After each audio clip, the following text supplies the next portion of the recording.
Une autre réaction ce matin en direct sur Grand Lille TV, c'est celle de Mathieu Hébert, président du Club de la Presse Nord-Pas-de-Calais. Il est avec nous, bonjour. Bonjour. Merci d'avoir répondu sitôt à notre invitation. Alors la première question, c'est de savoir en fait si vous pensiez, vous imaginiez que tuer des journalistes en France sur le sol français pouvait être possible en 2015. Malheureusement, oui, c'est possible, puisqu'on se souvient de quelques grands attentats qui ont marqué la France et les médias en France depuis 50 ans, mais je crois que c'est le plus grave. Ce qui s'est passé hier est le plus grave depuis une cinquantaine d'années, voire plus. Et Charlie Hebdo avait déjà été visé. C'était en 2011, un attentat. Les locaux avaient été détruits à l'époque, la rédaction avait été hébergée un temps par Libération, pour des revendications qui sont proches de celles qu'on a pu entendre hier. Alors on parle beaucoup de la liberté de la presse, de la liberté d'expression, mais quelle valeur fondamentale cela a vraiment pour une république, une démocratie ? On l'a vu hier soir dans les rassemblements spontanés qui se sont déroulés un peu partout en France. Personnellement, j'étais à Lille.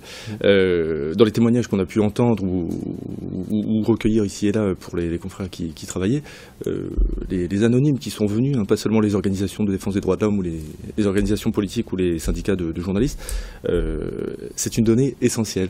Débattre, ça doit être possible dans une démocratie. Confronter des points de vue, une diversité de points de vue dans les médias doit pouvoir s'exprimer. C'est ça qui a été dit hier, je pense.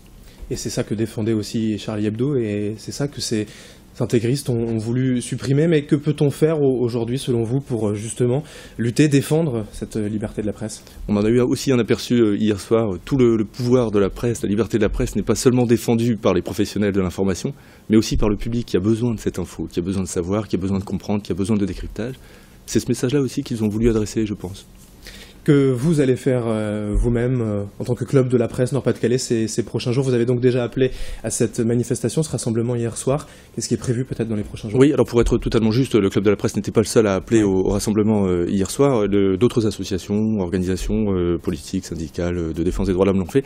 Nous travaillerons cet après-midi à l'élaboration d'une nouvelle initiative, une marche, peut-être pour ce samedi, comme ça se fera à Paris, avec des organisations politiques.